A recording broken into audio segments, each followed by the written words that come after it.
Renato Gaúcho apresenta A Força do Amor.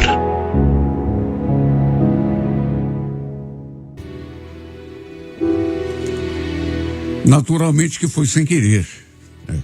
Mas sei lá, se eu disser que não fiquei preocupada, não estaria sendo sincera. Eu sempre ouvi dizer que não presta o noivo ver a noiva provando o vestido antes do casamento. Tem gente que fala assim claramente que dá azar, né? Até em novela a gente vê isso. Nunca soube ao certo se isso tinha fundamento ou se era só a crendice popular. Mas quis o destino que isso acontecesse justamente comigo. Nosso casamento já estava chegando. Faltavam, na verdade, só 2 semanas. Eu já tinha experimentado aquele vestido tantas vezes. Por isso digo que não sei o que me deu na cabeça para tirá-lo de novo da caixa daquele dia, pela 1000ª vez, ir lá vestir e provar, me olhar no espelho. Lembro que estava ali me admirando, sonhando acordada, quando de repente, do nada, a porta do quarto se abriu e eu vi surgir diante de mim ninguém menos do que o Adalto. Sabe, justamente ele, meu noivo. Eu sabia que ele podia chegar em casa a qualquer momento, mas nem tinha escutado a voz dele lá na sala, nem sabia que ele tinha chegado. Do contrário, teria trancado a porta, ou então dado um jeito de tirar o vestido antes que ele visse. Foi tudo bem rápido, assim, coisa de segundos. Claro que ele também devia conhecer, né? Essa história de que dá azar. Mas nem se incomodou. Ficou ali parado, diante da porta, me admirando, e depois ainda falou: "Nossa, Fabiana, você tá tão linda. Adalto, sai daqui, fecha a porta. Será que você não sabe que não presta?" Nisso, minha mãe também apareceu ali e já foi puxando meu noivo pelo braço. Ela, mais assustada do que eu. Minha Nossa Senhora, isso não podia ter acontecido. Vem, Adalto, vem. Tratei de tirar o vestido, embora nessas alturas nem adiantasse mais, né?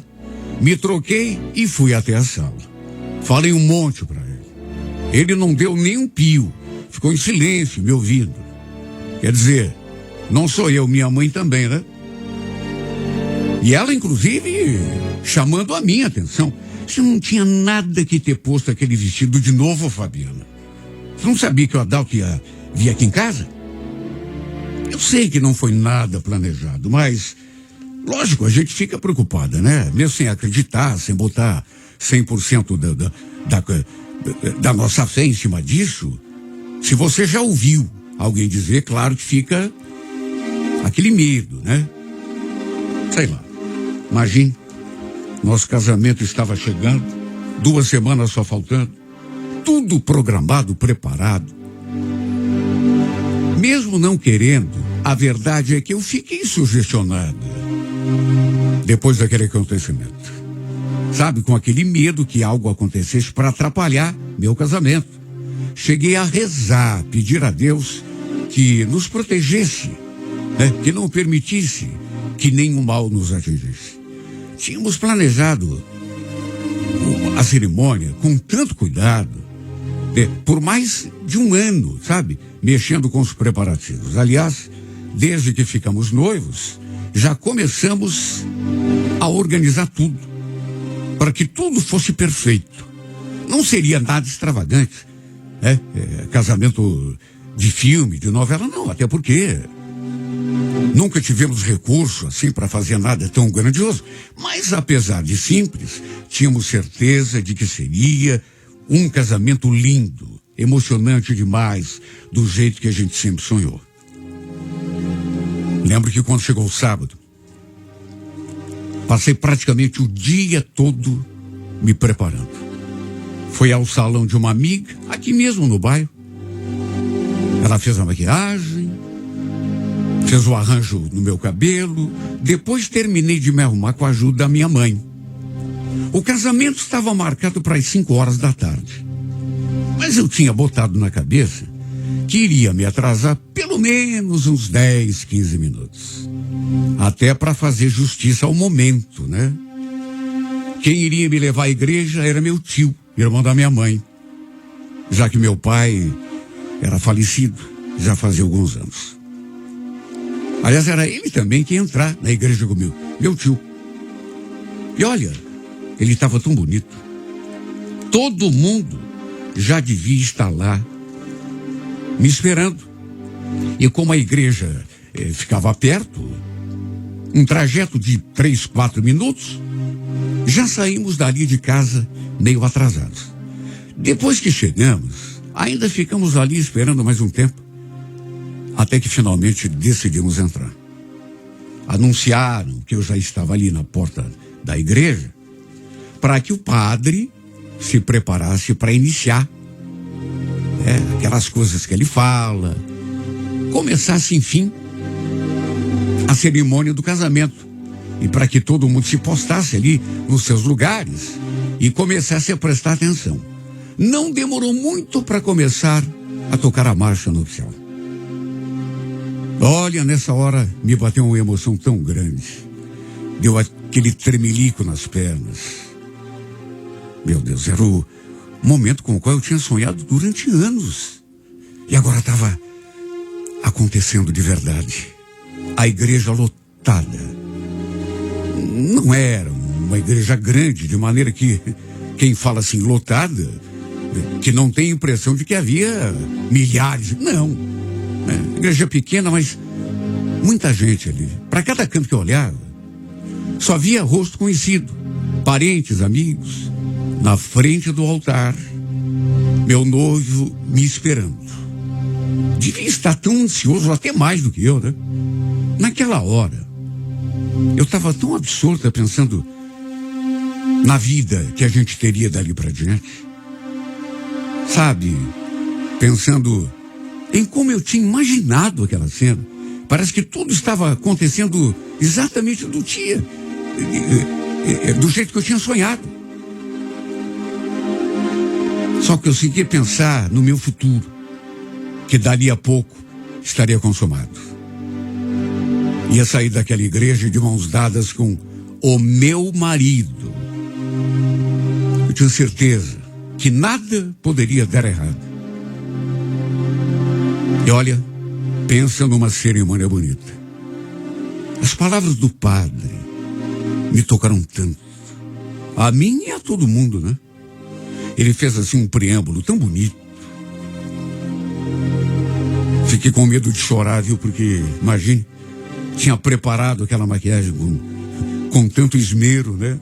De repente não queria ficar com a cara toda borrada. Só que não consegui segurar.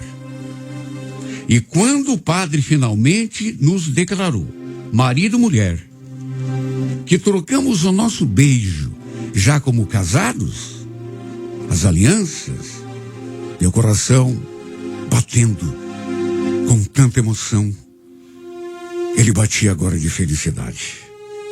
Descemos a escadaria, nos dirigindo à porta de saída, as pessoas nos acompanhando, seguindo assim atrás, como se fosse uma procissão.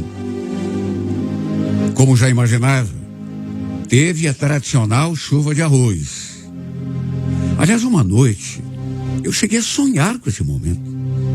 Eu e o Adalto saindo da igreja, já casados, e o pessoal fazendo chover aqueles grãos de arroz, como acontece em filmes, como acontece na vida real também, né? É uma tradição. Dizem que atrai prosperidade, coisa boa, e juro, fiquei feliz pelos nossos amigos, nossos parentes ali, terem preparado aquela parte da cerimônia. Quer dizer, não deixou de ser meio incômodo, né? Porque os grãozinhos de arroz, alguns, né, começaram a entrar pelo degote do meu vestido, e aí já viu, deu aquela coceira, mas era algo que fazia parte. Ficamos ainda ali um tempo conversando com os convidados, tirando fotos, todo mundo cumprimentando. Depois nos dirigimos ao salão paroquial, onde haveria uma recepção aos convidados. Felizmente tudo correndo bem demais, do modo como tínhamos planejado. A festa tinha sido linda e continuava. Aproveitamos cada instante. Normalmente os noivos costumam sair antes de terminar a festa, mas nós fizemos questão de ficar até o fim. Era um momento que tínhamos desejado tanto. Nossa lua de mel seria numa pousada numa praia de Santa Catarina. Pegamos a estrada depois das 3 horas da tarde. Tínhamos saído tarde da festa, então aproveitamos para descansar ali, na nossa casa mesmo. Aproveitar a nossa primeira noite juntos como, enfim, casados. E tudo, repito, foi lindo demais, do jeitinho que eu sempre sonhei. No trajeto até a praia em que passaríamos a lua de mel, enquanto meu marido dirigia, eu fiquei ali recordando cada segundo do nosso casamento. Não conseguia tirar aquele sorriso dos lábios, de tão feliz que estava. Estava tão distraída, que às vezes o Adalto falava comigo, mas eu não ouvia direito de tão concentrada que estava naquele flashback, recordando tudo. Até mesmo daquele dia em que ele me flagrou no meu quarto provando o meu vestido, eu lembrei. E ainda pensei comigo, quem disse que dá azar o noivo ver a noiva provando o vestido? Se é pura crendice. Pelo menos no nosso caso, não atraiu mal nenhum, pelo contrário. Tudo saiu perfeito. Até nisso eu pensei. Enquanto meu marido dirigia. Chegamos à pousada, nos instalamos. Depois saímos para dar uma volta ali, pelo lugar que era lindo. O Adalto não podia ter escolhido o lugar mais bonito para a gente passar a nossa lua de mel. Passeamos um pouco, depois voltamos à pousada. Já estava quase na hora do jantar. Lembro que fui pro banho. Ele ligou a TV para ver as notícias. E dali do banheiro, eu cheguei a escutar o celular tocando.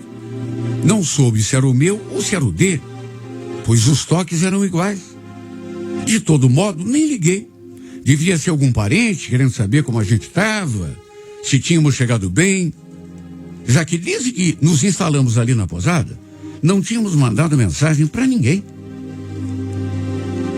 Ele deve ter atendido a ligação e começado a conversar com a pessoa. Só que, confesso, não entendi nada. Até porque o chuveiro estava ligado. Estava ali curtindo meu banho, bem gostoso. Quando escutei aquelas batidinhas na porta. Fabiana, vai demorar? Oi, amor, o que foi? Você vai demorar? Aconteceu uma coisa séria. Eu falei que a porta não estava trancada, só encostada, era só entrar. Sem desligar o chuveiro, apontei a cara ali no box e perguntei o que houve. E antes que falasse alguma coisa, ele me olhou de um jeito que eu percebi, devia ser sério mesmo. Termina rápido esse banho, Fabiana. A gente vai ter que cancelar a nossa lua de mel. Vai ter que voltar para Curitiba. Voltar? Mas como assim? O que houve? Fala, Adalto, pelo amor de Deus, não me deixa agoniada. Ligaram da casa da minha mãe, ela teve um AVC. Estão levando ela para o hospital, inclusive.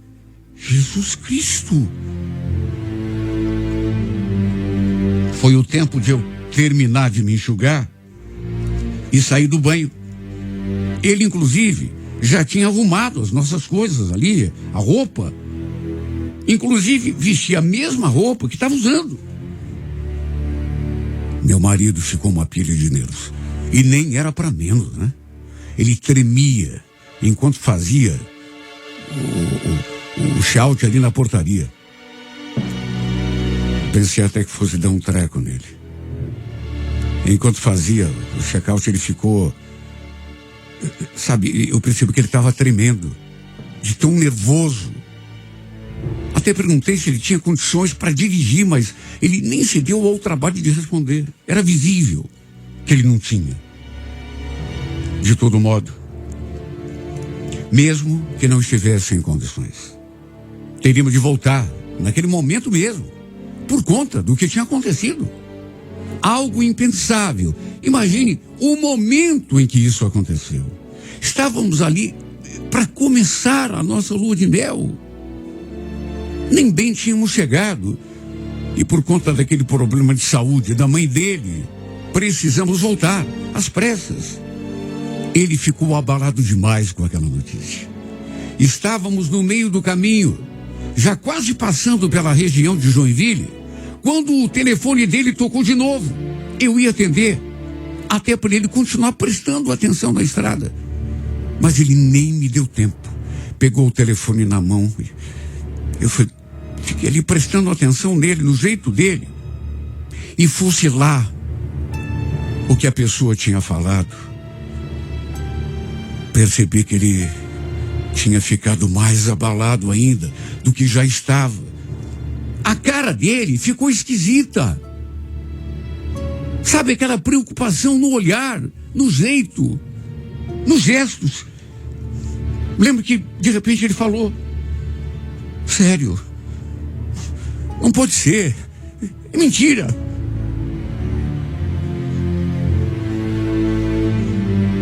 Não sei nem o que houve com ele. Mas foi naturalmente um segundo de bobeira. Ou se deu algum treco na cabeça do meu marido, ou no coração, não sei. Só sei que o carro deu um tranco e saiu fora da estrada. Foi desacelerando assim aos poucos até que bateu no barranco. Já quando estava numa velocidade assim, bem mais baixa, graças a Deus. Né? Graças a Deus. A batida foi do meu lado. Felizmente não aconteceu nada de grave comigo. O problema foi que com ele, a coisa foi mais séria. Quando me virei para ver como ele estava, seu corpo estava pendido assim para o lado, como se estivesse sendo sustentado só pelo cinto de segurança.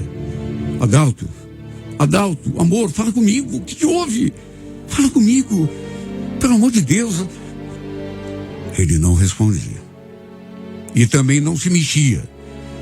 Repito, seu corpo estava atirado assim, sustentado pelo cinto. Alguns carros pararam ali perto e vieram ver se a gente estava bem. E naturalmente que todo mundo viu o meu desespero, porque eu comecei a gritar o nome do meu marido e ele não respondia. Fiquei desatinada, sem saber o que fazer. Chamaram socorro, fizeram os procedimentos. Só que naquelas alturas, já nada mais podia ser feito para salvar a vida do meu marido. No papel constava que ele havia tido um mal súbito. Não quero culpar ninguém. Mas, sabe, por que deixaram para dar notícia da morte da minha sogra? Depois que a gente tinha saído, mas nem tinha chegado direito, estávamos na estrada. Ou parecido com isso, momento de... Sabe por que não esperaram pelo menos um pouco? E agora de novo. A gente voltando, ele naturalmente dirigindo, por que não esperaram um pouco mais? Ele, sob aquela emoção forte, já estava abalado, preocupado. Suas mãos tremiam, ele estava fora de si. Sempre teve adoração pela mãe. E naturalmente estava desatinado com o que estava acontecendo com ela. Imagine, a gente em lua de mel, ela sofreu um derrame e mesmo tendo sido socorrida rapidamente, infelizmente, não conseguiram salvá-la. Quando lhe deram a notícia, eu estava olhando para ele, prestando atenção no seu rosto, vi que o seu semblante se transformou. Ele teve aquele treco por conta da notícia que recebeu. Por isso, repito, por que não esperar um pouco? A gente chegar para só então dar a notícia. Quem sabe não tivesse acontecido. E repito, não quero culpar ninguém. Até porque sei que foi uma fatalidade, mas Quem sabe metade dessa desgraça pudesse ter sido evitada. Ela era minha sogra. E eu já fiquei abalada com o que aconteceu. Imagine ele que era filho. Olha, que tristeza.